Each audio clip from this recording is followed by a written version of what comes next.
तो भाई लोग जाते होंगे अपने भरोसे पर, मैं जाती हूँ भगवान के भरोसे पेपर देने, इसलिए मैं सबसे आई पहले जल चढ़ाने के लिए, पर आज जल नहीं था तो मैं दुखी हो गई।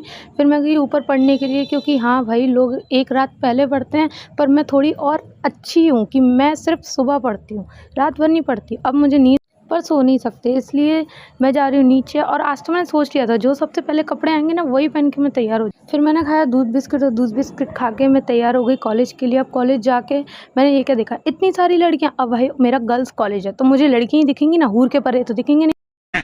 अब असली स्ट्रगल तो मेरा यहाँ से शुरू होता है, क्योंकि मेरी दोस्त को आया था शॉपिंग करने के लिए, और मुझे शॉपिंग बिल्कुल भी पसंद नहीं है। इसको मैंने इतने सारे शूज़ दिखाए, मतलब इतनी सारी इसको ऑप्शन दिखाए, इसको बिल्कुल भी कुछ पसंद नहीं आ रहा था। फिर मैंने तो इसको ज़बरदस्ती जैसे थे भाई वैसे कपड़े दिला दिए।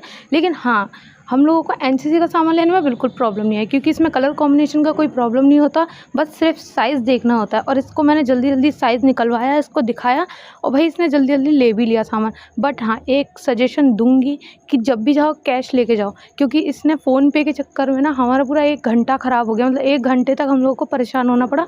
फिर इसके भाई ने पैसे किए कहीं और से, फिर ये घर पे आई, और घर पे आके इसने बिट्टू से ढेर सारी पंचायत करी, क्योंकि ये बिट्टू से बहुत दिनों बाद मिली थी। और फिर ये भैया मेरा केदारनाथ से पता नहीं क्या क्या उठा, और पता नहीं इतना सारा सामान क्यों ही लेके आ गया है। मतलब इतनी सारी रिंग्स, कड़े, और भगवान जी की इतनी सारी तस्वीरें किस लिए। और भाई कीचेन भी ले आया है, कड़े ले आया है, समझ ही नहीं आ रहा है इतने सारे सामान का ये करेगा क्या। तो गर्मी तो इतनी ज़्यादा हो रही थी कि मैंने और मंतिशा ने तो ये सोडा पिया, ऑरेंज। और सच बता रही हूँ, अगर खाने की टांग तोड़वानी हो ना तो कॉन्ट्रैक्ट मुझे ही देना। अच्छा। मम्मी ने तो बनाए थे दही के आलू, जो कि मुझे खाने नहीं थे, तो मैंने उसी में पास्ता डाल के पानी डाल दिया था।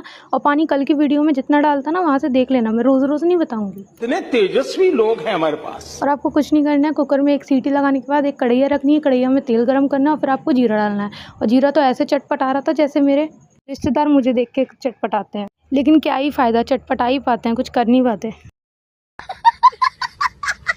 और जिस तरह आपके रिश्तेदारों की सोच छोटी है ना, उसी प्रकार आपको छोटा छोटा छोटा छोटा इसमें प्याज डालना, और उसको अच्छी तरीके से भूंज लेना। अब हम फिर आपको मलाई डालनी है, क्योंकि मलाई बहुत अच्छी लगती है।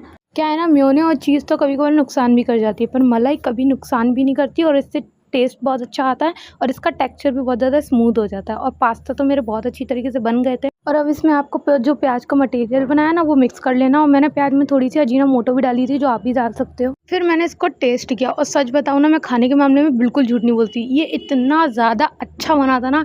और सच बताऊँ ना तो मैं अपनी झूठी तारीफ़ नहीं करती, ये सच में बहुत अच्छा बना था। मतलब मैं अपनी तारीफ़ कर रही थी। मतलब मैं सोच रही हूँ कि अब मैं ये सारा काम धंधा पढ़ाई लिखाई सब छोड़ के ना कुकिंग में ही लग जाती हूँ, क्योंकि मेरी कुकिंग बहुत अच्छी होती है।